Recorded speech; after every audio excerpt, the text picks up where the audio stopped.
Recognize Mr. Mica. Thank you, Mr. Chairman. Mr. Secretary, it's kind of interesting the way you framed your testimony and your involvement in some of these decisions before the committee today. I think you've tried to give the impression that you had to do what you had to do because of the financial situation. That's pretty much what you've said, right? Oh, absolutely. Thank you. And then you used the term, you kept using the term, we made decisions together. Then you said a dividing line of November 24th. That was that when you received the word that you were going to be nominated for Treasury Secretary? That's when the announcement was made. Yes. So you've tried to distance yourself from decisions that were made before that, but in fact... No, I have not tried to I take pride and full responsibility for all those decisions. Okay, then you also were aware when the New York Federal Reserve Board ultimately selected on November 3rd, 2008 to purchase the underlying assets. Oh, absolutely. Yes. You were. And again, as I said, I take pride in that decision. Also, you had no knowledge of any cover-up, right? Or intent not to give full information and disclosure. Of course not. Of course not. So you took credit for the decision, but not the cover-up. No. You've distanced yourself from any cover-up before November 24th.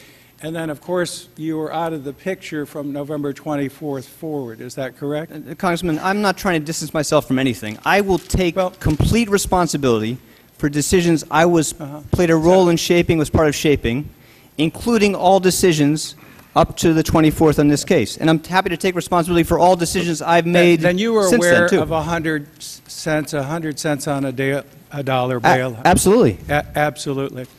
And the risk that was posed by that offer. So you knew about that, but you weren't attempting to cover up. That's your testimony. Of course not. Today. Okay. So I believe either you made a bad decision there, or in fact there was the attempt to cover up one of the biggest bailouts, backdoor bailouts, in history.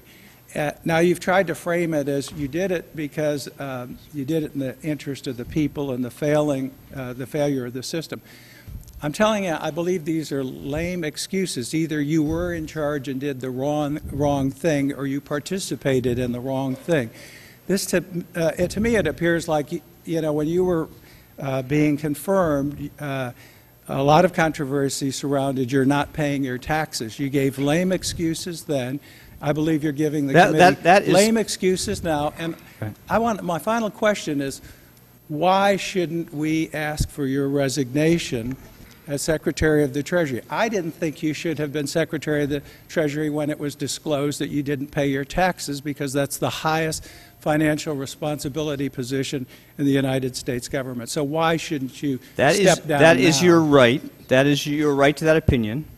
I have worked in public service all my life. I have never been a politician. I have served my country as carefully and ably as I can, and it is a great privilege for me to work with this President to help repair the damage that was here when we took office. Yes. And I will do so as long as he asks me to do so, to the best of my ability, with great pride in this country and in him. Yeah. Again, I think you're punting the blame, and I think you're trying to position yourself as the savior Congressman, of you the don't know me very well. Institution, and yet you don't know me very well. I believe that we're not getting the whole story. We're getting a lame story in a monumental backdoor decision of bailout, for which the American taxpayers will stay on the hook for huge amounts of money. Even by estimates of the Treasury Department, there will be billions of dollars from this deal, which either you should have been overseeing, and you said you had knowledge of, and you failed to take some steps to further protect the taxpayer interest.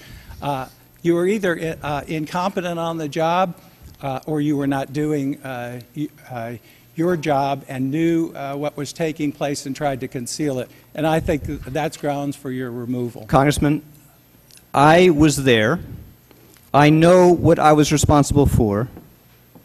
I take full responsibility, and as I said, great pride in those judgments. The gentleman's time has expired, but the Secretary may answer the question as he He sees takes fit. great pride in those judgments. I do. I take great pride in those judgments. And people have a right to disagree with them. And they have a right to go back and look at them with great care and analysis.